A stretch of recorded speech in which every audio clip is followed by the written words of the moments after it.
2 দিন ধরে আমি বিছানা ছেড়ে উঠতে পারছি না। আসলে উঠছি না। ঠান্ডা লেগেছে খুব ভালোভাবেই। এই 2টা দিন তুর্য অফিসে যায়নি। বাসায় থেকেছে আর মুস্কানকে দেখেছে। শুধু মুস্কানের নয়, আমারও দেখাশোনা করেছে।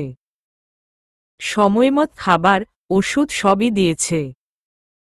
সারাদিন মুস্কান ওর বাবার কাছে থাকলেও রাতে আমায় ছাড়া কখনোই ঘুমাতে পারে না। এখন আমি মোটামুটি সুস্থ বলাই চলে। তবে একটা বিষয় খেয়াল করেছি, তুর্য কেমন যেন আমায় এড়িয়ে চলছে। কিছু বললেই বলছে অফিসের ব্যস্ততা। বিষয়টা এমন যেন আমরা প্রেমিক প্রেমিকা। আমিও আর কিছু বলিনি। সারাদিন মুস্কানকে নিয়েই আমার সময় কেটে যায়। ইদানিং রাতে এসেও তুর্য আমার সাথে কথা বলে না। বলতে গেলে খুব প্রয়োজন না হলে কথাই বলছে না।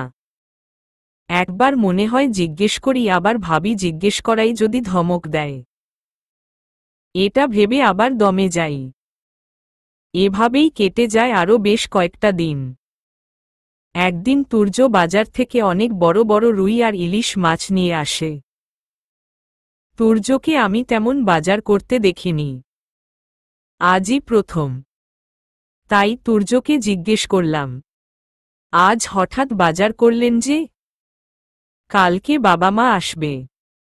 সত্যি? হ্যাঁ। অনেক মজা হবে। তুর্য একটু হাসল। তারপর বলল, খালাকে বলো মাছগুলো কেটে ভালোমত ধুয়ে ফ্রিজে রাখতে। কিন্তু খালা তো আজ আসেনি। কেন? ফোন দিয়েছিল সকালে। বলল অসুস্থ। ওহহ। আচ্ছা, আমি মুস্কানের কাছে থাকছি, তুমি মাছগুলো কেটে নাও। কথাটা বলে তুর্য রুমে চলে গেল। আর আমি বড় হাঁ করে দাঁড়িয়ে আছি। আমি আর মাছ? অসম্ভব। মাছ কাটা আমার পক্ষে কখনোই সম্ভব হয়নি। বিয়ের আগে রান্না করতাম আমি ঠিকই, কিন্তু মাছ কাটা কখনো শিখতে পারিনি। কেন পারিনি সেটা আজও আমার অজানা। মাছের আঁশ ছাড়াতে গেলেই মাঝখান থেকে 2 টুকরা করে ফেলি। ভাবেন তাহলে আমি কেমন মাছ কাটতে পারি। কিন্তু মহারাজ তো বলে গেলেন মাছ কাটতে। উনার আর কি, উনি তো বলেই খালাস। তুর্য রুমে গিয়ে দেখে মুস্কান ঘুমাচ্ছে। তাই ল্যাপটপ নিয়ে অফিসের কাজ করতে বসে পড়ে। ল্যাপটপ ওপেন করতেই মায়ার মায়ামাখা চেহারাটা ভেসে ওঠে।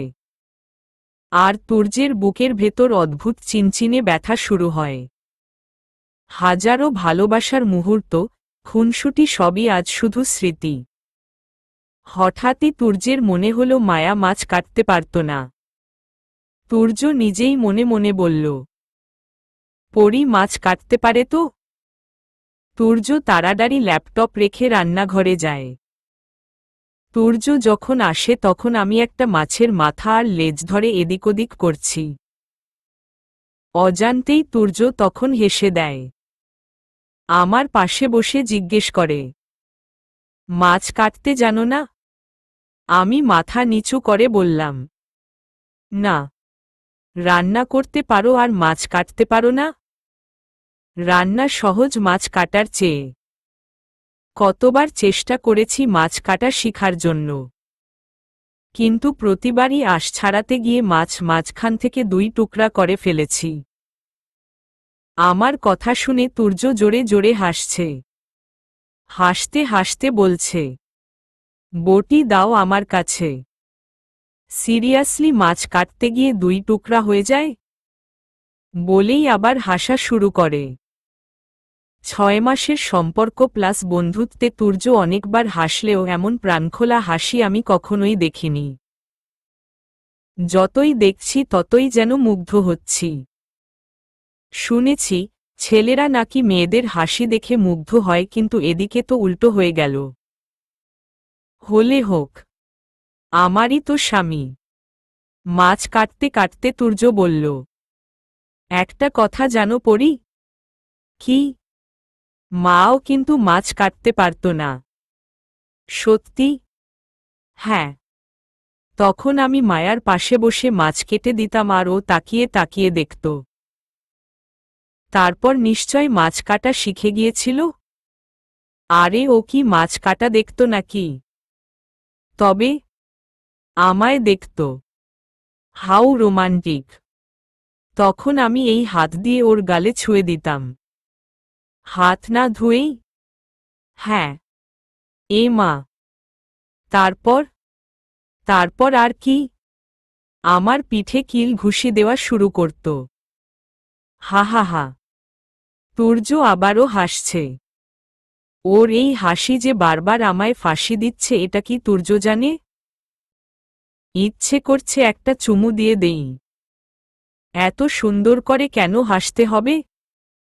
নিজের ইচ্ছেটাকে আর দমিয়ে রাখতে না পেরে তুরোর এক গালে হাত রেখে অন্য গালে একটা চুমু দিয়ে দিল ম।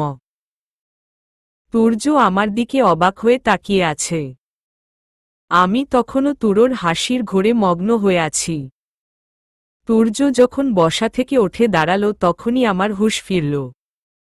হায় আল্লাহ! কি করে ফেলেছি আমি!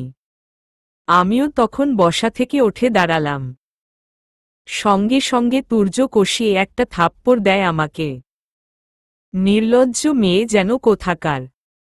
ভালো ব্যবহার করেছি বলে কি মাথায় উঠে গিয়েছ? নিজের জায়গাটা ভুলে যেও না। একটা কথা মাথায় রেখো, তোমাকে এই বাড়িতে শুধু আনা হয়েছে মুস্কানের জন্য। ভুলেও আমার দিকে হাত বাড়ানোর চেষ্টা করো না। আমি শুধু মায়াকেই ভালোবেসেছি, ভালোবাসি আর সারা জীবন মায়াকেই ভালোবাসব। এই প্রথম শেষের কথাটা শুনে আমার এত রাগ হল। তুর্য চলে যাওয়ার সময় আমি হাঁড়ি পাতিল, চামচ, প্লেট সব ছুঁড়ে ফেলে দেই। তুর্য একবার তাকিয়ে আবার চলে যাচ্ছিল। আমিও পিছন পিছন গিয়ে বললাম, কে বারণ করেছে মায়া আপুকে ভালোবাসতে? মায়া আপুকে ভালোবাসেন, সারা জীবনই ভালোবাসেন। কোনো সমস্যা নেই আমার। কিন্তু কেন আমায় ভালোবাসবেন না? কি অন্যায় করেছি আমি? তুর্য ঘরে গিয়ে দরজা বন্ধ করে দেয়। আমি দরজায় ধাক্কাতে ধাক্কাতে বলি, দরজা কেন বন্ধ করলেন আপনি? আপনাকে উত্তর দিতেই হবে। আমার ভালোবাসার কি কোনো দাম নেই? নাকি রোবট ভাবেন আমায় যে আমার ভালোবাসা থাকতে পারে না? ভেতর থেকে কোনো সাড়া শব্দ আসছে না। একসময় আমি কাঁদতে কাঁদতে ফ্লোরে বসে পড়ি। তুর্য মায়া আপুর ছবির সামনে দাঁড়িয়ে বলছে, কি করব আমি মায়া? আমি যে দিন দিন পরীর প্রতি ফুটবল হয়ে পড়ছি। অনিচ্ছা সত্ত্বেও পরীর মায় জড়িয়ে যাচ্ছি। যতই দূরে সরিয়ে দেই ততই কাছে এসে পড়ে। ওর বাচ্চামি, ওর দুষ্টুমি বারবার কাছে টানে আমায়। সেদিন একসাথে শাওয়ারের পানিতে ভেজার সময় আমি পরীর চোখে আকাশসম ভালোবাসা দেখেছি। আমিও যেন সেই চাহনিতে বারবার আটকে যাচ্ছিলাম। আমার থেকে দূরে সরাতে এই কয়েকদিন পরীকে এভয়েড করেছি। প্রয়োজন ছাড়া কথা বলিনি। আর এই এতগুলা দূরত্বগুলো আজ এক নিমিষেই মুছে গিয়ে পরীকে কাছে এনে দিল। এভাবে চলতে থাকলে যে আমি আর নিজেকে আটকে রাখতে পারবো না মায়া। কিন্তু আমি তোমার জায়গাও কাউকে দিতে পারবো না। আমি যে শুধু তোমাকেই ভালোবাসি। আজও আকাশে ঘন কালো মেঘ। যে কোনো সময় তুমুল বেগে বৃষ্টি আরম্ভ হবে। আমি তখনও দরজার সামনে ফ্লোরে বসে আছি। বেশ কিছুক্ষণ পর তুর্য দরজা খুলে দেয়। এমনি এমনি খুলেনি। খুলেছে তার কারণ মুস্কান ঘুম থেকে ওঠে কান্না শুরু করেছে। তুর্য অনেকবার মুস্কানকে থামানোর চেষ্টা করেছে, সেটা আমি স্পষ্ট শুনেছি। কিন্তু পারেনি। মুস্কান অস্পষ্ট স্বরে যেন মামা বলে আমাকেই খুঁজছিল। সব শুনেও আমি নিশ্চুপ হয়ে বসেছিলাম। তখনও আমার রাগ কমেনি। তুর্য নিরুপায় হয়ে দরজা খুলে মুস্কানকে আমার কোলে দিতে আসলে আমি হাত ঝাড়া দিয়ে তুর্যকে সরাতে যাই। কিন্তু ভুলবশত আমার হাতের চুড়ির সাথে মুস্কানের কপালে লেগে ব্যথা পায়। মুস্কান জোরে জোরে কান্না শুরু করে দেয়। মুস্কানকে কোলে নিয়ে দ্রুত উঠে দাঁড়াই আমি। হেঁটে হেঁটে কান্না থামানোর চেষ্টা করছিলাম। তখন তুর্য আমার হাত ধরে টেনে মুস্কানকে আমার কোল থেকে নিয়ে বলল, আমার রাগ তুমি আমার মেয়ের ওপর ঝাড়লে তাই না? খুব সাহস হয়ে গিয়েছে তোমার। মুস্কান আপনার একার মেয়ে নয়, আমারও মেয়ে। হ্যাঁ, কিন্তু সৎ মেয়ে। তাই চাপা রাগ সবসময় পুষে রাখতে তাই না? তুর্য এরকম অকথ্য ভাষায় আরও অনেক কিছু বলে যায়, যেগুলো আমি একদম সহ্য করতে পারছিলাম না। চোখ থেকে পানি পড়া শুরু হয়েছে। মুস্কানও কাঁদছে, তবুও তুর্য মুস্কানকে আমার কাছে দিচ্ছে না। এই মুহূর্তে মনে হচ্ছে আমার জীবনে তুরোর চেয়ে মুস্কানের প্রয়োজনীয়তা অনেক বেশি। আমি বিছানায় বসে পড়ি। তুর্য কয়েকটা হাজার টাকার নোট আমার দিকে ছুঁড়ে দেয় আর বলে, এখনই এই বাড়ি থেকে বেরিয়ে যাবে। আশা করি এই টাকা দিয়ে তোমার গাড়ি ভাড়া হয়েও বেশি। আমি দুঃখিত। বিশ্বাস করুন, আমি ইচ্ছে করে মুসুকে ব্যথা দেইনি। প্লিজ মুসুর থেকে আমায় আলাদা করবেন না প্লিজ। Get out. আমি কান্না করতে করতে হাত জোর করে বললাম, প্লিজ তুর্য, যদি নিজের সামান্যতম আত্মসম্মান থাকে তাহলে এখনই বাড়ি থেকে বেরিয়ে যাবে। কথাটা বলে তুর্য অন্য রুমে চলে যায়। বাহিরে তখন গুড়ি গুড়ি বৃষ্টি পড়ছে। আমি তুরোর টাকা না নিয়ে আমার পার্স আর ফোনটা নিয়ে বেরিয়ে পড়লাম বাড়ি থেকে। চোখের পানির জন্য সবকিছু ঝাপসা দেখছিলাম। যতই দু হাত দিয়ে চোখের পানিগুলো মুছছিলাম ততই পানি এসে জড়ো হচ্ছিল। বাসস্টপে যেতেই জোরে বৃষ্টি পড়া শুরু করে। বৃষ্টির পানির সাথে চোখের পানিগুলোও মিলিয়ে যায়। মুস্কান কাঁদতে কাঁদতেই তুরোর কোলে ঘুমিয়ে পড়ে। তুর্য বাহিরে তাকিয়ে আপনমনেই বলে, এই বৃষ্টির মধ্যে মেয়েটাকে বের করে দেওয়া কি ঠিক হলো? এখনো তুমুল বেগে বৃষ্টি হচ্ছে। আমি বাসস্টপে ঠায় দাঁড়িয়ে আছি। বৃষ্টিতে ভিজছি। কোথায় যাব সেই হিসাবটাই মিলাতে পারছিলাম না। বাড়িতে গেলে মা হাজারটা প্রশ্ন করে মাথা খারাপ করে দিবে। এই মুহূর্তে কোনো প্রশ্নের সম্মুখীন হওয়ার মানসিকতা আমার একদম নেই বললেই চলে। তাই সিদ্ধান্ত নিলাম আগে রিয়ার বাসায় উঠব। ভাবনামতই কাজ করলাম। রিয়ার বাড়িতে যেতে আমার 2 ঘন্টার মতো লেগে যায়। আমি দরজায় নক করতেই রিয়া দরজা খুলে দেয়। দোস্ত, তুই এ সময়ে? ভেতরে আসতে দিবি না? এটা কেমন কথা? আয় তাড়াতাড়ি। আমি সরাসরি রিয়ার রুমে চলে গেলাম। রিয়া আলমারি থেকে ওর একটা টি শার্ট আর লং স্কার্ট বের করে আমায় দিয়ে বলল, কি হয়েছে সেটা পরে শুনছি। আগে যা, ওয়াশরুম থেকে ড্রেস চেঞ্জ করে আয়। আমিও আর কথা না বাড়িয়ে ড্রেস চেঞ্জ করতে চলে গেলাম। ড্রেস চেঞ্জ করে এসে দেখি রিয়া 2 মগ কফি বানিয়ে এনেছে। বৃষ্টিতে ভেজায় মাথাটা ধরেছিল, তাই একটু হেসে 1 মগ নিয়ে চুমুক দিল ম। রিয়া দরজা বন্ধ করে দিয়ে আমার পাশে এসে বলল, এবার বলতো কি হয়েছে? পোড়া কপালে নতুন করে আর কি হবে? এত উদাস কেন তুই? নিজের স্বামীকে ভালোবাসা কি অন্যায় রিয়া? না, কখনোই না। বরং এটা পবিত্র ভালোবাসা। তাহলে তুর্য আমায় কেন গ্রহণ করতে পারে না বলতে পারিস? আমি তো কখনো মায়া আপুর জায়গা নিতে চাইনি। আমি মায়া আপুকে ভালোবাসতেও বারণ করিনি। তাহলে কেন সে আমায় গ্রহণ করতে পারে না? সে আমায় ভালো না বাসুক, আমায় কেন ভালোবাসতে বারণ করে বলতে পারিস? আমি তো রোবট না, একটা মানুষ, তাই না রিয়া? বল তুই। কথাগুলো বলার সময় চোখ দিয়ে পানি পড়ছিল। রিয়া আমায় জড়িয়ে ধরে পিঠে হাত বুলাতে বুলাতে বলল, আমায় ক্লিয়ার করে সবটা বলতো একটু। আমার অসুস্থ হওয়া থেকে শুরু করে সবটা বললাম রিয়াকে। রিয়া দাঁত কটমট করে বলল, আশ্চর্য ধরনের মানুষ তো সে। কোনো আক্কেলে সে তোকে বাড়ি থেকে বের করে দিল? এতদিন পর তার মনে হলো তুই মুস্কানের সৎমা।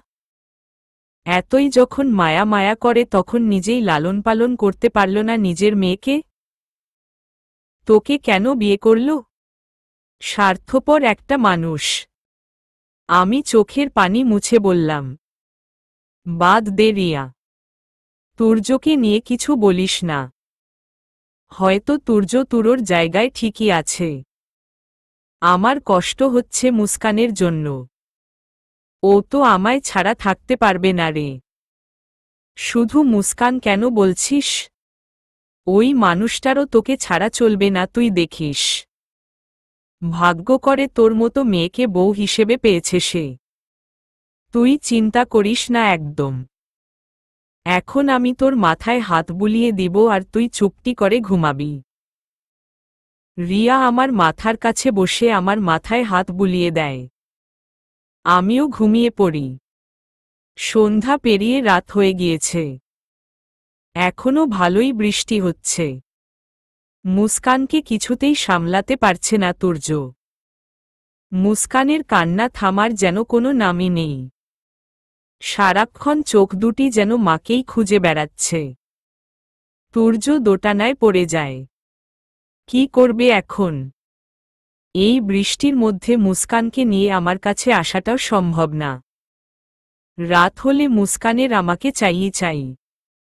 অনেক কষ্টে শেষরাতে মুস্কানকে ঘুম পাড়াতে সক্ষম হয় তুর্য। এইদিকে মাঝরাতে আমার ঘুম ভেঙে যায়। আমার বুকটা যে একদম খালি। মুস্কানকে ছাড়া আমার নিজেরও ঘুম আসছে না। আমি খুব ভালো করেই বুঝতে পারছি আসলে জন্ম না দিয়েও যে মা হওয়া যায়।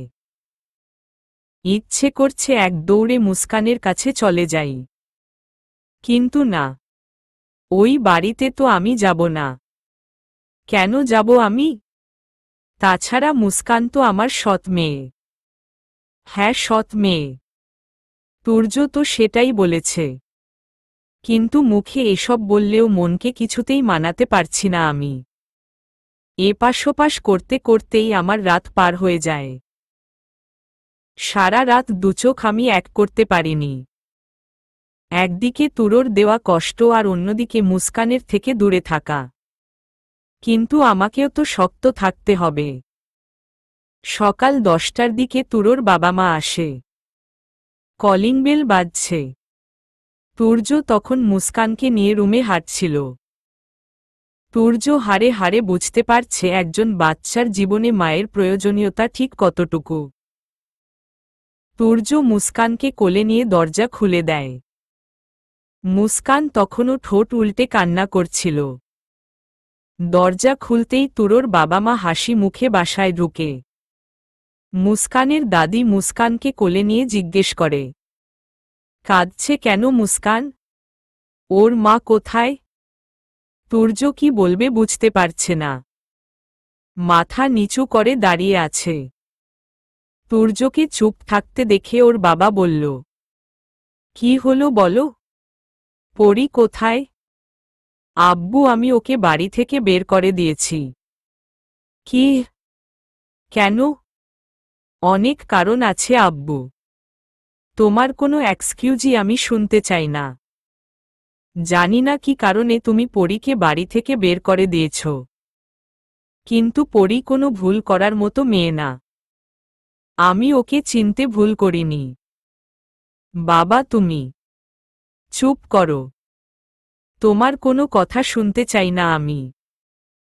যে বাড়িতে বাড়ির লক্ষ্মী থাকতে পারবে না, সে বাড়িতে আমরা কেন থাকব? আমায় ভুল বুঝো না আব্বু। তুর্য মা ঝাঝালো গলায় বলল, ঠিক বোঝার মতো তো কিছু করনি তুমি তুর্য। যাকগে, তোমার কি মনে হয় না মুস্কান পরীকে ছাড়া ভালো থাকতে পারবে না? নিজের মেয়ের কথাও তো একবার ভাবলে না। এত কথা বাড়িয়ে লাভ নেই। চলো আমাদের পরিদের বাসায় দিয়ে এসো। আমরা ওখানেই কটা দিন বেরিয়ে গ্রামে চলে যাব। আম্মু, আর কোনো কথা শুনতে চাচ্ছি না, চলো।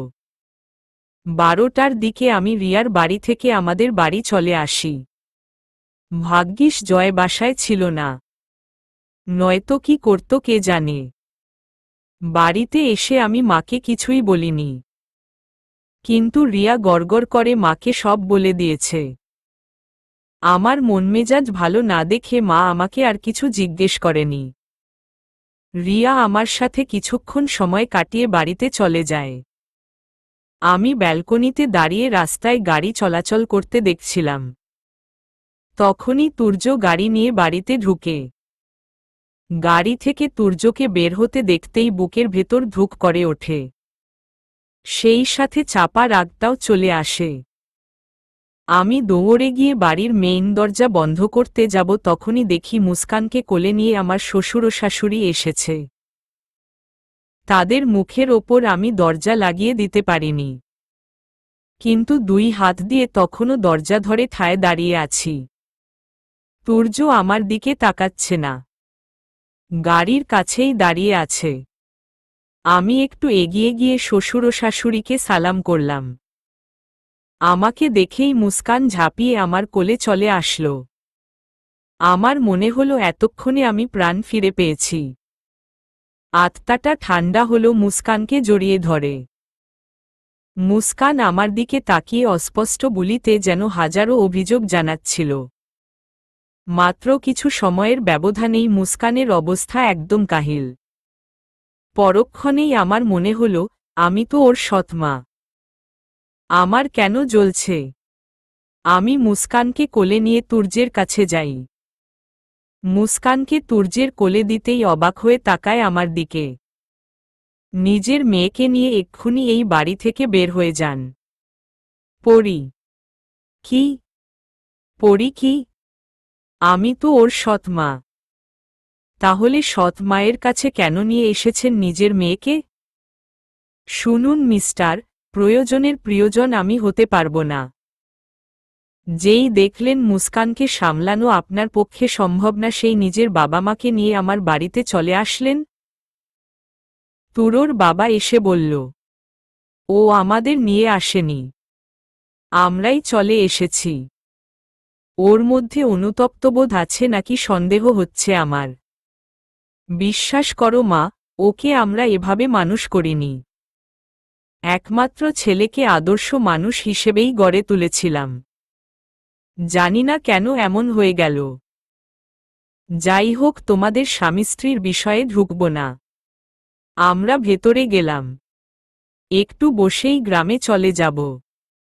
সংসারের এমন ঝামেলা অনেক কষ্ট দেয় আমাকে। এরপরও আমার ছেলে কি করবে আমি জানি না। কথাটা বলেই আমার শ্বশুর আর শাশুড়ি ভেতরে চলে গেল। আমি তুরোর দিকে তাকিয়ে বললাম, এখনো দাঁড়িয়ে আছেন কেন আপনি? নিজের মেয়েকে নিয়ে চলে যান। তুর্য কোনো কথা বলল না।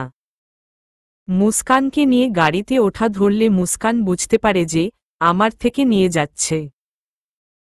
আমার দিকে হাত বাড়িয়ে মুস্কান কান্না শুরু করে। আমি পেছনে থেকে তুর্য হাত ধরি। তুর্য আরও অবাক হয়ে আমার দিকে তাকায়। তুরোর চোখে মুখে কেন জানি না মনে হচ্ছিল আনন্দের ঝিলিক দেখতে পাচ্ছিলাম। তুরোর হাত ছেড়ে আমি মুস্কানকে তার কোল থেকে নিয়ে বললাম, একটা কথা জানেন তো, সবাই না আপনার মতো স্বার্থপর না। বিশেষ করে একজন মা কখনোই স্বার্থপর হতে পারে না। আপনার চোখে আমি মুস্কানের সৎ মা হতে পারি, কিন্তু আমার আল্লাহ আর আমি জানি মুস্কানকে আমি নিজের সন্তানের মতো দেখি, ভালোবাসি। যখন একটা মেয়ে বাবার বাড়ি থাকে তখন মেয়েটার সবকিছু ঘিরে শুধু তার পরিবার, বাবা মাই থাকে। যখন মেয়েটির বিয়ে হয় তখন মেয়েটির সবকিছু ঘিরে থাকে তার স্বামী। আর যখন মেয়েটি মা হয় তখন তার সবকিছুই ঘিরে থাকে তার সন্তান। আর সে জায়গায় আমি একজন স্ত্রী হওয়ার আগেই মা হয়ে গিয়েছি, এটা আর কেউ না জানুক, আপনি খুব ভালো করেই জানেন। আমি কখনো আপনার স্ত্রী হতে পারবো কি না আমি জানি না, কিন্তু ট্রাস্ট মি সেই চেষ্টাও আর করব না। আপনার সবকিছু ঘিরে শুধুই তো মায়া আপু। বেশ, আপনি তাহলে তাকে নিয়েই থাকেন। আপনার জীবনে আমি কিংবা মুস্কানের কোনো অংশ থাকবে না। আপনি জন্ম দিয়েই সব দায় দায়িত্ব শেষ করে দিয়েছেন। কয়েকদিনের ছোট্ট মুস্কানকে আমি নিজের হাতে গড়ে বড় করছি। আমি বিশ্বাস করি, শুধু জন্ম দিলেই মা হওয়া যায় না, জন্ম না দিয়েও মা হওয়া যায়। আর আমিই মুস্কানের মা। এটা মানতে নিশ্চয় আপনার কোনো সন্দেহ নেই। আপনি চাইলেই কিন্তু আমায় একটু ভালোবাসতে পারতেন। আপনি চাইলেই আমি একটু জোর দিয়ে বলতে পারতাম তুমি আমার। জানেন তো, একটা মানুষ যখন বলে আমার তুমি, শুধুই আমার, তখন কথাটা অনেক জোর নিয়ে বলে। সেই জোরটা আসলে আপনার নেই। নেই আমার প্রতি কোনো ভালোবাসা। কখনো ভালোবাসার দাবি নিয়ে দাঁড়াবো না আমি। আমার জীবনের একমাত্র লক্ষ্যই থাকবে মুস্কানকে নিয়ে। আমি প্রমাণ করে দিব, আমি মুস্কানের সৎ মা নই। কখন যে চোখ দিয়ে পানি পড়া শুরু হয়েছে বুঝতেই পারিনি। ডান হাত দিয়ে চোখের পানি মুছে বললাম, যাই হোক, আপনি এখন আসতে পারেন। এই বাড়িতে আপনার জায়গা হবে না। তবে এটা ভাববেন না যে ওই বাড়িতে আমি ফিরে যাব না। আমি যাব ওই বাড়িতে ফিরে। তবে সেটা অবশ্যই মুস্কানের জন্য। কেন জানেন? কারণ আপনি আমায় আপনার স্বার্থের জন্য বিয়ে করলেও আমি ভালোবেসেই বিয়ে করেছিলাম। ভালোবাসার উপহার হিসেবে মুস্কানকে পেয়েছি। আপনার বাড়ির মতো বিলাসিতা আমার বাড়িতে নেই। মুস্কানের কোনো কষ্ট যেন না হয় সে কারণেই আমি আপনার বাড়িতে ফিরে যাব। আর আমি চাই না মুস্কান ওর বাবার ভালোবাসা থেকে বঞ্চিত হোক। তুর্য আর কিছু বলেনি। হয়তো বলার মতো কোনো ভাষাও ছিল না। আমার কথাগুলো শুনে যে তুরোর চোখমুখ শক্ত হয়ে গিয়েছিল সেটা আমি বুঝতে পেরেছিলাম। আমার শ্বশুর ও শাশুড়ি সেদিন বিকালেই গ্রামে চলে গিয়েছিল। আজ 15 দিন ধরে আমি মুস্কানকে নিয়ে বাবার বাড়িতে আছি। এর মধ্যে তুর্য যে আমায় ফোন দেয়নি, বিষয়টা এমন নয়। প্রতিদিনই ফোন দিয়েছে। মুস্কানের খোঁজখবর নিয়েছে। বৃহস্পতিবার মুস্কানকে বাড়িতে নিয়ে গিয়েছে আর শুক্রবার বিকেলে আমার কাছে দিয়ে গিয়েছে। আমাকে বাড়িতে নিয়ে যেতে বলার মতো মুখ তুরোর ছিল না সেটা আমি জানতাম। তুর্য অফিসের কাজ সেরে রাত করে বাড়িতে ফিরে। এখন আর তুরোর বাসায় ভালো লাগে না। মায়ার সাথে কথা বলেও তুরোর সময় কাটে না। শুধু বারবার কেন জানি মনে হয় সবকিছু ফাঁকা। প্রথমে মনে হতো মুস্কানের জন্য এমন লাগে। কিন্তু ধারণাটা তখনই পাল্টে গিয়েছে যখন মুস্কানকে নিজের কাছে এনে রাখার পরও শূন্যতা অনুভব করেছে। এটা আর কিছুর নয়, বরং আমারই শূন্যতা। শুধু মুস্কানের জন্য নয়, আমার জন্য যে পুরো বাড়িটা ফাঁকা তা তুর্য বুঝতে পেরেছে। তুর্য আলমারি থেকে বিয়ের অ্যালবামটা বের করে। প্রথমেই আমাদের দুজনের তোলা একসাথে ছবিটা দেখতে পায়। এবং পরের ছবিটা শুধু আমার। তুর্য ছবিটার ওপর হাত বুলিয়ে বলে, কেন জানি না তোমার জন্য আমার এত খারাপ লাগে। এত অনুশোচনা মনের ভেতর কাজ করে। তোমার পাগলামি, দুষ্টুমিগুলো আমায় কুড়ে কুড়ে খাচ্ছে। তোমার মায় না চাইতেও জড়িয়ে গিয়েছি আমি। না চাইতেও মনের ছোট্ট কুঠুরিতে জায়গা করে নিয়েছ। কেন জানি না বারবার মনে হয় আমি তোমার প্রেমে পড়ে গিয়েছি। তোমাকে একটাবার দেখার জন্য কেমন আকুল হয়ে থাকি। তুমি দূরে যাওয়ার পরই আমি এইসব অনুভব করতে পেরেছি। প্লিজ আমার কাছে ফিরে আসো পরি। অন্তত একটা বার তো তোমায় দেখতে পারব। তুর্য ছবিটার ওপর চুমু খেয়ে বুকে জড়িয়ে নেয়। বৃহস্পতিবার সকাল 8টার দিকে আমি মুস্কানকে নিয়ে তুরোর বাড়িতে রওনা দেই। যেতে যেতে 10টা বেজে যায়। বাড়িতে গিয়ে বেশ কয়েকবার কলিং বেল বাজানোর পরও দরজা খুলছে না। এদিকে আমার কাছে এক্সট্রা কোনো চাবিও নেই। মুস্কান গাড়িতে থাকতেই ঘুমিয়ে গিয়েছে। ঘুমন্ত বাচ্চাকে কতক্ষণই বা কোলে রাখা যায়। আমি জোরে দরজা ধাক্কাতে থাকি আর কলিং বেল বাজাই।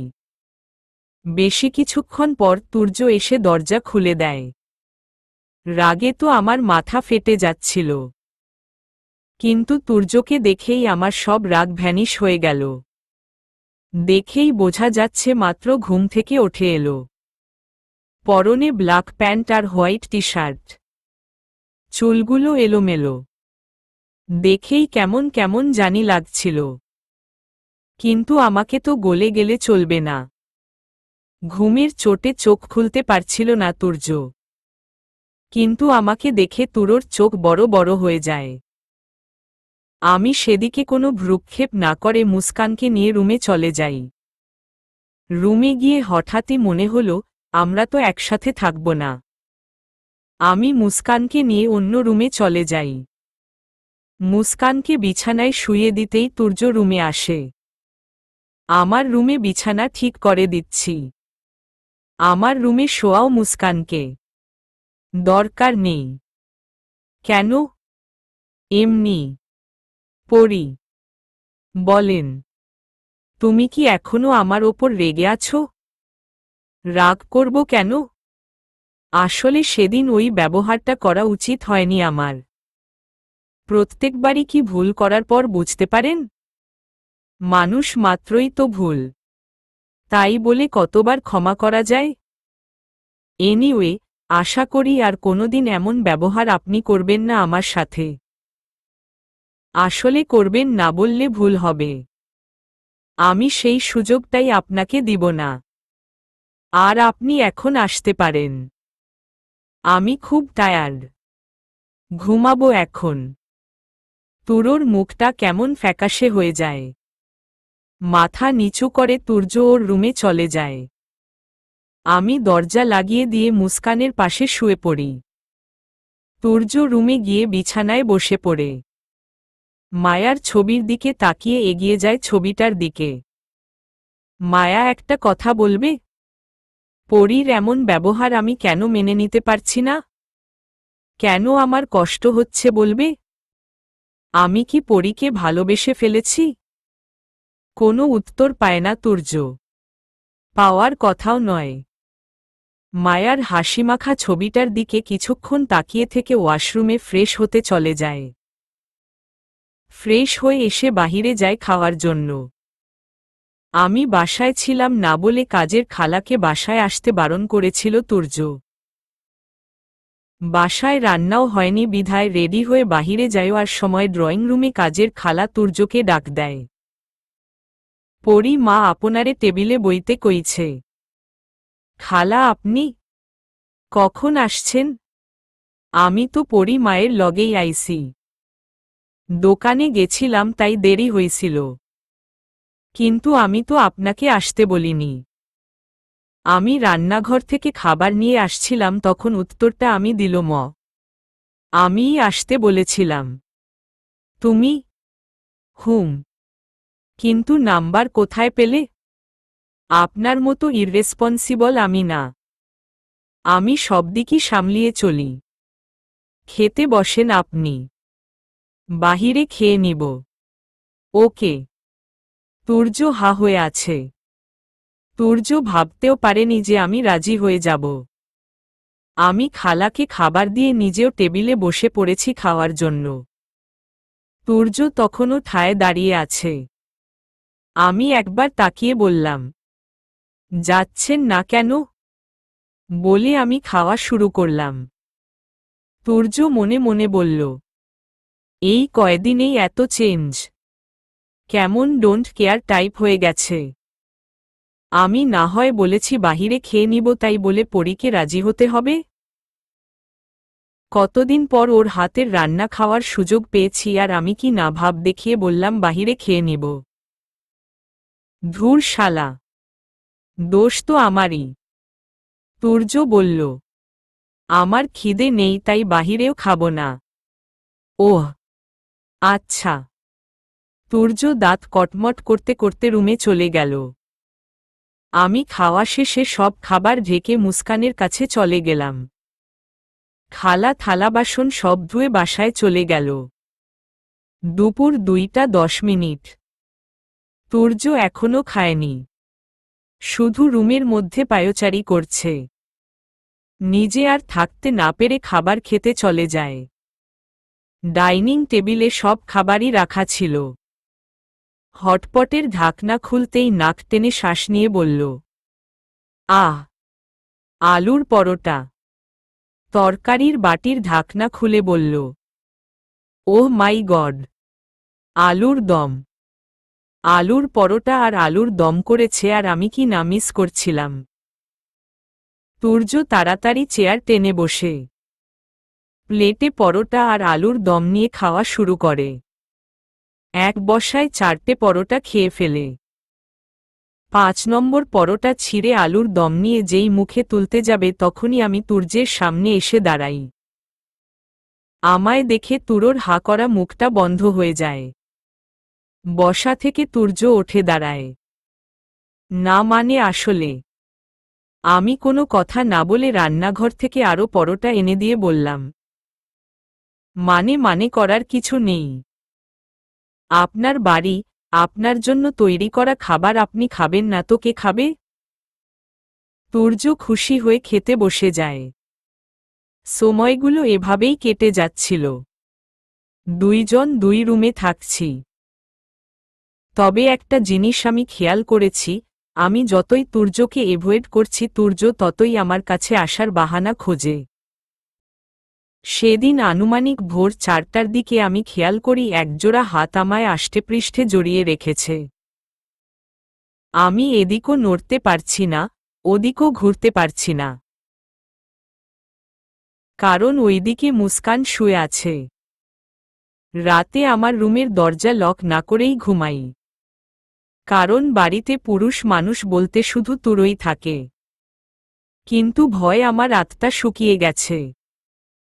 এমনভাবে ধরে রেখেছে যে মুখও দেখতে পাচ্ছি না।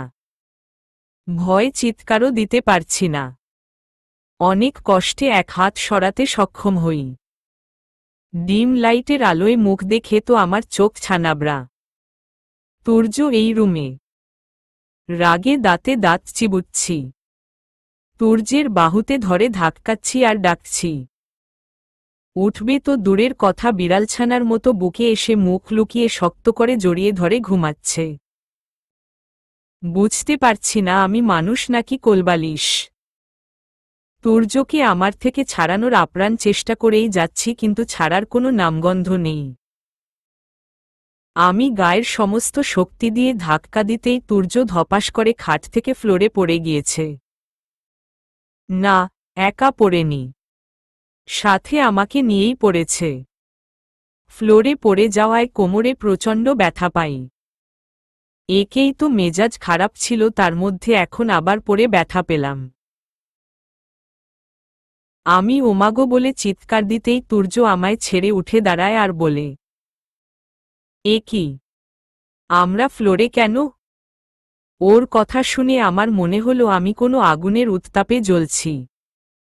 ব্যথার চেয়েও রাগ বেশি হচ্ছে। তাই ব্যথাকে চাপা রেখে কোনোমতে উঠে দাঁড়িয়ে বললাম, আপনি যে এমন নির্লজ্জ সেটা তো আমি জানতাম না। আমি কি করলাম? কি করেননি আপনি? লজ্জা করে না এখন আপনার? আপনি কোনো সাহসে আমায় জড়িয়ে ধরেছিলেন? আমি? কখন? ন্যাকা ষষ্ঠী। আচ্ছা এটা বলেন, আপনি এই রুমে কেন এসেছিলেন? আমি মুস্কানের সাথে ঘুমাতে এসেছিলাম। মুস্কানকে নিজের কাছে নিয়ে গেলেই তো পারতেন। মুস্কান তো তোমায় ছাড়া ঘুমাতে পারে না। আর আমি মুস্কানকে ছাড়া ঘুমাতে পারি না। তাই বলছিলাম কি, চলো আমরা 3 জনে এক রুমেই ঘুমাই। হা, খুব দেখছি এখন ভালোবাসা উতলে পড়ছে। সেদিন সামান্য একটা চুমু দেওয়ায় আমার গায়ে হাত তুলতেও দুবার ভাবেননি। আর আজ? আজ আপনি কি করে আমার কাছে আসলেন? কোনো সাহসে আমায় জড়িয়ে ধরলেন? তুর্য কিছু বলছে না, শুধু চোখের দিকে তাকিয়ে আছে। আমি আবারও বললাম, শুনুন, সেদিন আমায় বলেছিলেন না সীমার মধ্যে থাকতে? আজ আমি আপনাকে বলছি নিজের সীমার মধ্যে থাকেন। আমি রুম থেকে বেরিয়ে গেলাম। আমি আজকাল তুর্যকে কেন জানি বুঝতে পারছি না। তার হঠাৎ এমন দুর্বলতা কেন আমার প্রতি? কিসের এত ভালোবাসা? তার সব ভালোবাসা তো শুধু মায়া আপুর জন্যই। তাহলে থাকুক না ভালো মায়া আপুকে নিয়ে। কেন জড়াচ্ছে এর মাঝে আমায়? কেন এভাবে পিছুটানে ফেলছে আমায়? সকালের টুকটাক কাজ শেষ করে তুরোর রুমে গেলাম। তুর্য তখন রুমে ছিল না। কোমরে খুব জোরে ব্যথা পেয়েছিলাম, তাই মলম খুঁজতেই তুরোর রুমে যাওয়া। মলম পেয়েও গেলাম। আমি বিয়ের পর এখনো পর্যন্ত কোনোদিন শাড়ি পরিনি। কামিজটা সরিয়ে কোমরে মলম লাগাচ্ছিলাম, তখনই বজ্জাতটা রুমে ঢুকে ছো মেরে হাত থেকে মলমটা নিয়ে নেয়। মনে মনে ভাবছিলাম, আসার আর সময় পেল না। রুমে আসছি বলে না জানি কতগুলো কথা শুনিয়ে দিবে এখন। কিন্তু তুর্য দুষ্টু হাসি দিয়ে বলল, মলম লাগাচ্ছ? দেখেও যদি এমন প্রশ্ন করে তাহলে মেজাজটা কেমন লাগে বলেন তো? দাঁত কটমট করে বললাম, কেন আপনি লাগাবেন? না, লাগিয়ে দিব। No thanks. আমি এমনি এমনি থ্যাঙ্কস নেই না। তুমি না বললে লাগিয়ে দিতাম না। কিন্তু এখন যখন থ্যাঙ্কস দিয়েই ফেলেছ তখন তো লাগিয়ে দিতেই হবে। ধুর, সরেন। আমি রুম থেকে চলে আসার সময় তুর্য আমার হাত চেপে ধরল। ঠোঁট কামড়ে বলল, যাচ্ছ কোথায়? মলম তো লাগিয়ে দেই আগে। বলছি তো লাগবে না। লাগবে লাগবে। তুর্য সামনে এগোচ্ছে আর আমি পিছাচ্ছি। পেছাতে পেছাতে একদম দেয়ালের সাথে লেগে গেছি। তুর্য আবারও দুষ্টু হাসি দিয়ে বলল, কি পিঠ দেয়ালে ঠেকে গেল বুঝি? আমি আর উত্তর দিব কি? কেন জানি না ভয় মুখ দিয়ে কথা বলা বন্ধ হয়ে যাচ্ছিল। নিঃশ্বাস নিতে কষ্ট হচ্ছিল। এত জোরে জোরে নিঃশ্বাস নিচ্ছিলাম যে কেউ দেখলে ভাববে আমি হাঁপানির কোনো রোগী। উফ অফ, কি বাজে এক অবস্থা। খেয়াল করলাম তুর্য একদমই আমার কাছে চলে এসেছে। তুরোর গরম নিঃশ্বাস আমার চোখে মুখে ঠোঁটে এসে পড়ছে। আর এদিকে মনে হচ্ছে আমার প্রাণপাখি উড়াল দিচ্ছে। আমি তুরোর দিকে তাকাতেও পারছি না, কিছু বলতেও পারছি না। এমন অপ্রীতিকর অবস্থায় পড়ব জানলে কখনোই আসতাম না এই রুমে। আমি কোনোরকম অস্পষ্ট স্বরে বললাম, মুসু রুমে একা। আমায় যেতে হবে। মুস্কান ঘুমাচ্ছে। জেগে গেলেও সমস্যা নেই, খালা আছে ওর সাথে। শয়তানটা করছে কি? সব ব্যবস্থা করেই আসছে দেখছি। ইস, আল্লাহ বাঁচাও এই গন্ডারটার হাত থেকে। তুর্য অপলকভাবে আমার দিকে তাকিয়ে আছে। তুরোর ঠান্ডা হাত আমার উন্মুক্ত কোমরে রাখতেই আমি সাথে সাথে শিউরে উঠি। তুর্যকে ধাক্কা দিয়ে সরাতে চাইলে বাম হাত পেছনে দিয়ে আমায় ওর বুকের সাথে মিশিয়ে নেয়। চুপ, তোমার সাহায্যই তো করছি বলে তুর্য কোমরে হাত দিয়ে মলম লাগিয়ে দিচ্ছিল। ওর প্রতিটা স্পর্শে আমি কেঁপে কেঁপে উঠছিলাম। তুর্য বলল, তুমি শাড়ি কেন পরো না হুম? ওর উত্তর আর কি দিব? আমার নিঃশ্বাস ঘন হয়ে আসছিল। আমি করুণ স্বরে বললাম, দোহাই লাগে আমায় ছেড়ে দিন। আপনার সাহায্য আমার লাগবে না। না। আমার কথা যেন তুর্যের কানেই গেল না। পকেট থেকে টিস্যু বের করে হাতটা মুছে নিল। তখন আমি বললাম, হয়ে গেছে, এখন আমি আসি। তুর্য হাত ধরে টেনে দেয়ালের সাথে চেপে ধরল আমায়। উহুম, এতক্ষণ যে তোমায় হেল্প করলাম এর বিনিময়ে কিছু দিবে না? মানে মানে কি হতে পারে? আমায় যেতে দিন। হায় রে, এমনভাবে বলছো মনে হচ্ছে আমি ভিলেন। তার চেয়ে কম কি আপনি? তাই? তাহলে ভিলেনগিরি দেখাই কি বলো? না, একদম না। পাবলিক মানবেও না গো। নায়ক ভিলেন হবে বিষয়টা কেমন যেন না? নাটক শুরু করলেন নাকি আপনি? না তো। এখন শুরু করব। তুর্য জোরে আমার কোমর চেপে ধরে। আস্তে আস্তে কোমর থেকে হাত গলায় নিয়ে আসে। ইস, হাত নাকি সাপের শরীর আল্লাহ মালুম। এত ঠান্ডা। আমি হাত সরিয়ে দিয়ে বললাম, গলা টিপে মারবেন নাকি? তুর্য বিরক্ত নিয়ে বলে, তুমি এমন আনরোমান্টিক হয়ে গেলে কেন? দূরে দূরে থাকার ধান্দা সব। আমায় যেতে দিন। কি শুরু করলে? বলেই মুখটা আরো কাছে নিয়ে আসে। আমি ভয়ে চোখ বন্ধ করে দুই হাত দিয়ে আমার ঠোঁটে চেপে ধরি। তুর্য হো হো করে হেসে দেয়। হাহা, তুমি কি ভেবেছিলে আমি ঠোঁটে চুমু দিব? কি লজ্জার প্রশ্ন। আসলেই তো আমি এটাই ভেবেছিলাম। তবুও ভাব নিয়ে বললাম, মোটেও এটা ভাবিনি আমি। কিন্তু আমি এটাই করব। কি? জি। আম্মা। তুর্য হুট করেই আমার ঠোঁট জোড়া ওর ঠোঁটে আবদ্ধ করে নেয়।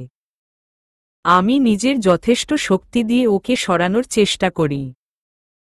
কিন্তু এর ফলে তুর্য ওর দুই হাত দিয়ে আমার দুই হাত শক্ত করে ধরে রাখে। শত চেষ্টা করেও যখন আমি ছাড়াতে পারলাম না তখন হাল ছেড়ে দিল ম। বাধা দিতে পারলাম না আর। একসময় মনে হলো আমিও তুরোর সাথে ওর ভালোবাসার ঘোরে মিশে যাচ্ছিলাম। কিছুক্ষণ পর ছেড়ে দেয়। আমি তখনও ওর দিকে তাকাতে পারছিলাম না। ও আমার কোমরে ধরে ওর কাছে নিয়ে আসে। আমার গলার একপাশে ডান হাত রেখে আরেক পাশে চুমু খায়। সাথে সাথে শীতল হাওয়া বয়ে যায় শরীরে। আমি এখন সম্পূর্ণ তুরোতে আবদ্ধ। তুর্যকে আর বাধা দেওয়ার কোনো ইচ্ছেই ছিল না আমার। তুর্য গালে, মুখে চুমু খেতে খেতে হঠাৎ থেমে যায় মায়ার ছবি দেখে। আমার ঠিক পিছনেই মায়ার ছবি ছিল। তুর্য তখন সঙ্গে সঙ্গে আমায় ছেড়ে দিয়ে রুমে থেকে চলে যায়। তুরোর চলে যাওয়া দেখছি আমি। ইচ্ছে করছে সবকিছু ভেঙ্গে চুরমার করে দেই। নিজে জোর করে কাছে টেনে নিবে আবার নিজেই এভাবে ছেড়ে দিবে। কি পেয়েছেটা কি সে আমি বুঝি না। রাগ কমছে না আমার। একটুও কমছে না। রাগ কন্ট্রোল করতে না পেরে তুরোর বিছানা সব এলোমেলো করে ফেলেছি। ড্রেসিং টেবিলের সবকিছু ছুঁড়ে ফেলে দিয়েছি। আর কত কত সহ্য করব আমি এসব। ফোনের শব্দে রাগ থেকে আমি হুঁসে আসি। ফোন হাতে নিয়ে দেখি আমার শ্বশুর ফোন করেছে। ফোনটা বিছানার ওপর রেখে দিল ম। পাশে তাকিয়ে দেখলাম মুস্কান ঘুমাচ্ছে। আমি চুলগুলো হাত খোপা করে নিলাম। জগ থেকে এক গ্লাস পানি ঢেলে পান করলাম। জোরে জোরে শ্বাস নিয়ে বিছানায় বসলাম। ততক্ষণে 7 বার ফোন দিয়ে ফেলেছে বাবা। আমি কলব্যাক করতেই বাবা রিসিভ করে বলল, কিরে মা, রাগ করে আছিস? না বাবা। রাগ করব কেন? তাহলে ফোন তুলছিস না যে? একটু কাজ করছিলাম আর কি। আচ্ছা, দরজাটা তাড়াতাড়ি খোলতো। আমরা সিঁড়ি দিয়ে উঠছি। মানে? সত্যিই আসছেন বাবা? শ্বশুর বাবা হেসে বলল, হ্যাঁ রে মা। আমি ফোন রেখে দৌড়ে গিয়ে দরজা খুললাম। বাবা আমাকে দেখেই এক গাল হেসে দিল। আমি বাবা মা দুজনকে সালাম করে ভেতরে নিয়ে আসলাম। খাওয়ার সময় মা জিজ্ঞেস করল, তুর্য কোথায়? জানি না মা। কোথায় যেন গিয়েছে। ফোন দাও তো। ওর আসতে সময় লাগবে মা। আপনারা খেয়ে নিন। আমার জোড়াজুড়িতে বাবা মা খেয়ে নিল। তারপর মুস্কানকে নিয়ে কিছুক্ষণ খেলল। বিকেলের দিকে তারা মুস্কানকে নিয়ে বাহিরে হাঁটতে গেল। তখন আমি তুরোর রুমটা গুছাচ্ছিলাম। ওই সময়েই তুর্য বাড়িতে আসে। রুমে ঢুকে সোজা ওয়াশরুমে চলে যায়। ফ্রেশ হয়ে এসে বিছানায় এসে বসে। ওকে দেখেই আমার মেজাজ খারাপ হয়ে যাচ্ছিল। দ্রুত রুম গুছিয়ে আমি অন্য রুমে চলে যাই। সব ঠিকঠাক থাকলেও সমস্যা বাঁধল রাতে ঘুমানোর সময়। আমি যেই রুমে থাকব সেই রুমে বাবা মা থাকবে। তাও আবার আমার শাশুড়ি বায়না ধরেছে যে আজ মুস্কানকে সে সাথে নিয়ে ঘুমাবে। মুস্কানকে মায়ের সাথে ঘুমাতে দিতে আমার কোনো সমস্যা নেই। সমস্যা হলো তুরোর সাথে আমায় এক রুমে থাকতে হবে। একটা ব্যক্তিত্বহীন মানুষের সাথে এক রুমে থাকা অসম্ভব আমার পক্ষে। তাই অনেক কষ্টে বাহানা খুঁজে মাকে বললাম, মা মুস্কান তো রাতে আমায় ছাড়া ঘুমাতে পারে না। পারবে পড়ি। দাদির কাছে ঠিকই থাকতে পারবে। তাছাড়া ও তো ল্যাকটোজেন খায়। তাই আর কোনো সমস্যাই নেই। আমি আর কোনো এক্সকিউজ দেখাতে পারলাম না। অসহায় হয়ে তুর্যের রুমে চলে গেলাম। রুমে গিয়ে দেখি তুর্য মায়ার ছবির সামনে দাঁড়িয়ে আছে। আমায় দেখেই লুকিয়ে চোখ মুছল। আমি দেখেও না দেখার ভান করে বিছানায় গিয়ে অন্যপাশ হয়ে শুয়ে পড়লাম। তুর্য কিছুক্ষণ পর লাইট অফ করে পাশে এসে শুয়ে পড়ল। দুজনের মাঝেই যথেষ্ট দূরত্ব। ফ্যানের শব্দ ছাড়া আর কোনো আওয়াজ হচ্ছে না, এতটাই পিনপতন নীরবতা। তুর্য হঠাৎ বলে উঠল, পরি ঘুমিয়েছ? না। সরি। কেন? তখনকার ওই আচরণের জন্য। পৃথিবীতে সবচেয়ে সস্তা শব্দ কি জানেন? কি? সরি শব্দটা। যত বড় ভুলই হোক না কেন একটা সরি বলবে ব্যাস। 7 খুন মাফ হয়ে গেল। আমি কি করব বলো? মায়ার ছবি দেখে জানি না কি হয়ে গেল আমার। প্লিজ আপনার এই ডায়লগ বন্ধ করেন। আপনার থেকে এসব আচরণই আশা করি আমি। আপনি প্লিজ মায়া আপুকে নিয়েই ভালো থাকেন। আমি মুস্কানকে নিয়ে ভালো আছি। আপনাকে কাছে পাওয়ার কোনো ইচ্ছে আর আমার নেই। কিন্তু আমার আছে। Shut up. সিরিয়াসলি। কেন? ওহো, পুরুষ মানুষ তো। কতদিনই বা আর এভাবে থাকা যায়, তাই না? তার মধ্যে ঘরে বউ আছে। বিষয়টা এমন নয় পরি। তবে কেমন শুনি? আমি এটাই তোমায় প্রকাশ করতে পারি না। সেটা আপনার ব্যর্থতা, আমার নয়। দয়া করে এখন ঘুমাতে দিন। তুর্য আর কিছু বলেনি। হয়তো ঘুমিয়ে পড়েছে।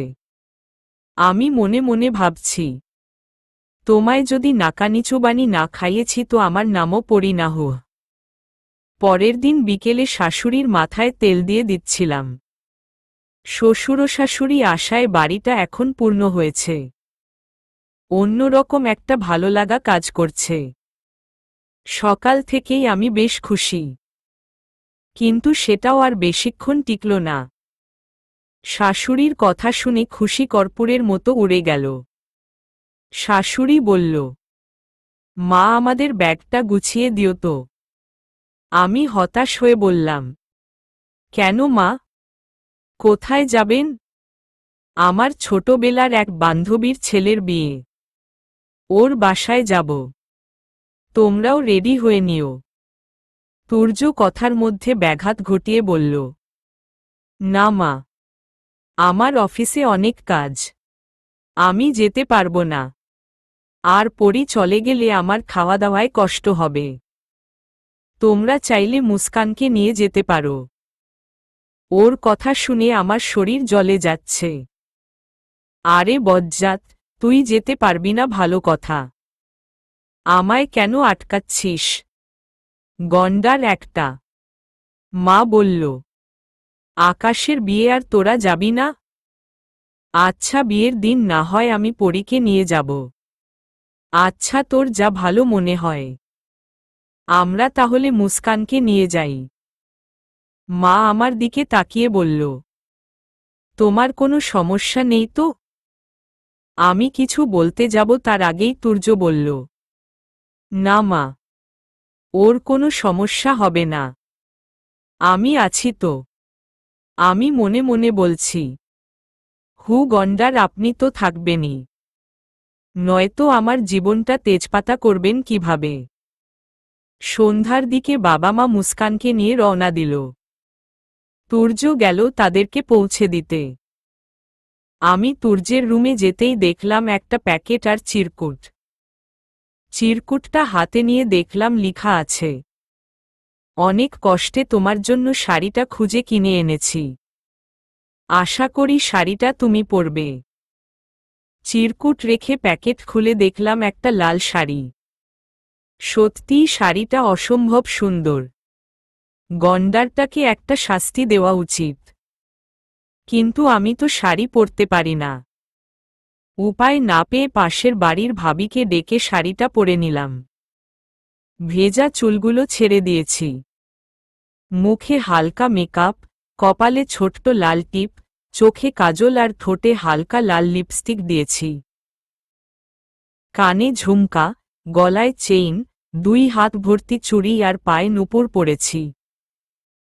নূপুরের ঝুমঝুম আওয়াজ পুরো রুম মুখরিত করে তুলেছে। রাত 8টার দিকে তুর্য বাসায় আসে। অনেকবার কলিং বেল বাজানোর পরও দরজা খুলিনি। তুরোর কাছে থাকা এক্সট্রা চাবি দিয়ে দরজা খুলে। বেডরুমের দরজা পেছনে আমি লুকিয়েছিলাম। রুমের ডিম লাইট শুধু অন ছিল। সেই সাথে বক্সে হালকা সাউন্ডে বলডনা যারা গান চলছে। তাছাড়া পুরো বাড়িটা সম্পূর্ণ নিশ্চুপ। আস্তে আস্তে তুর্য রুমে ঢুকে। তুর্য রুমে ঢুকতেই আমি পেছনে থেকে তুর্যকে জড়িয়ে ধরি। আজ তুর্য আমায় সরিয়ে দেয়নি, বরং হাত ধরে সামনে নিয়ে আসে। অপলকভাবে আমার দিকে তাকিয়ে বলে, অনেক সুন্দর লাগছে তোমায়। আমি লজ্জায় কিছু বলতে পারিনি। বাব্বা, লজ্জা পাচ্ছ? মোটেও না। তাই? তুর্য আমায় কোলে করে বিছানায় বসিয়ে দেয়। আমার পায়ের নূপুর খুলে দেয়। 2 হাতের চুড়ি খুলে দিয়ে হাতে চুমু খায়। আমি 2 হাত দিয়ে মুখ ঢেকে লজ্জায় অন্য পাশ হয়ে শুয়ে পড়ি। তুর্য হেসে আমার পাশে শোয়ে। এক কান থেকে ঝুমকা খুলে কানে চুমু খায়। এবারও তুর্যের প্রতিটা স্পর্শে আমি বারবার শিহরিত হচ্ছি। আমাকে তুর্যের দিকে ঘুরিয়ে অন্য কানের ঝুমকা খুলে চুমু খায়। গলার চেইন খুলে চুমু খেতেই আমি তুর্যকে জড়িয়ে ধরি। তুর্য তখন শাড়ির আঁচল সরিয়ে বুকে, গলায়, ঘাড়ে, গালে, ঠোঁটে চুমু খেতে থাকে। আমি তুরোর শার্ট নখ দিয়ে খামচে ধরি। কোমরে হাত দিয়ে শাড়ির কুচিগুলো খুলে ফেলে। পেটে চুমু খায়। গলায়, ঘাড়ে নাক ডুবিয়ে জড়িয়ে ধরে। তখন আমি বলি, ছাড়েন। তুর্য আমার কোনো কথা শুনতেই পাচ্ছে না। সম্পূর্ণ আমার ঘরে আছে। আমি আবারও বললাম, সরে যান প্লিজ। তুর্য বলল, না, প্লিজ আজ বাধা দিও না। আমার অনেক খারাপ লাগছে। মাথা ব্যথা করছে হঠাৎ করে। আমি এখন কমফোর্টেবল ফিল করছি না। ঘুমাবো প্লিজ। অনিচ্ছা সত্ত্বেও তুর্য আমায় ছেড়ে দিল। আমি গায়ে কাঁথা জড়িয়ে অন্যপাশ হয়ে শুয়ে পড়লাম। মনে মনে শয়তানির হাসি দিয়ে বললাম, দেখো মিস্টার তুর্য এখন কেমন লাগে। এটাকেই বলে টিট ফর ট্যাট। চলবে।